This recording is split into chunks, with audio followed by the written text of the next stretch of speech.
C'est un exercice de réflexion auquel se sont déjà livrés les juristes et théologiens au XVIe et XVIIe siècle.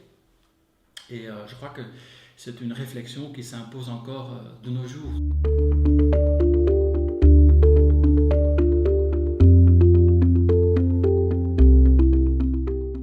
Mes recherches portent sur l'histoire du droit. L'époque sur laquelle je concentre est l'époque du XVIe du XVIIe siècle. Donc en fait, c'est l'époque où l'économie capitaliste, commerciale et financière va connaître un boom suite à la découverte des Amériques.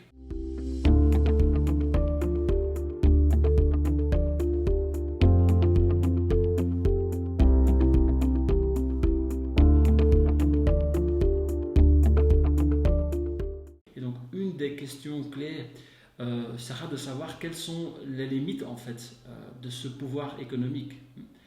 Parce que d'un côté, les juristes et les théologiens vont devoir développer des règles qui permettent d'inciter les acteurs économiques à participer à cet essor de l'économie, en faisant du commerce, en prêtant de l'argent, en investissant.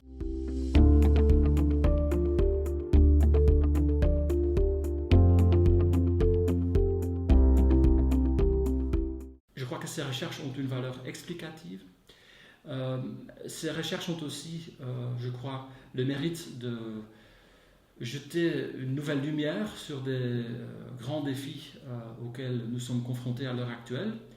Je pense notamment au poids de grandes entreprises comme Google, comme Facebook, comme Amazon. Et dans ce cas-là, en fait, on pourrait en quelque sorte s'inspirer de l'exercice auquel se sont livrés les juristes du passé. Et donc, on doit mettre en balance la liberté de ces entreprises, leur industrie, leur inventivité, leur créativité, d'une part, et la liberté commune de toute la société, de l'autre. Donc voilà, c'est un exercice de réflexion auquel se sont déjà livrés les juristes et théologiens au XVIe et XVIIe siècle. Et je crois que c'est une réflexion qui s'impose encore de nos jours.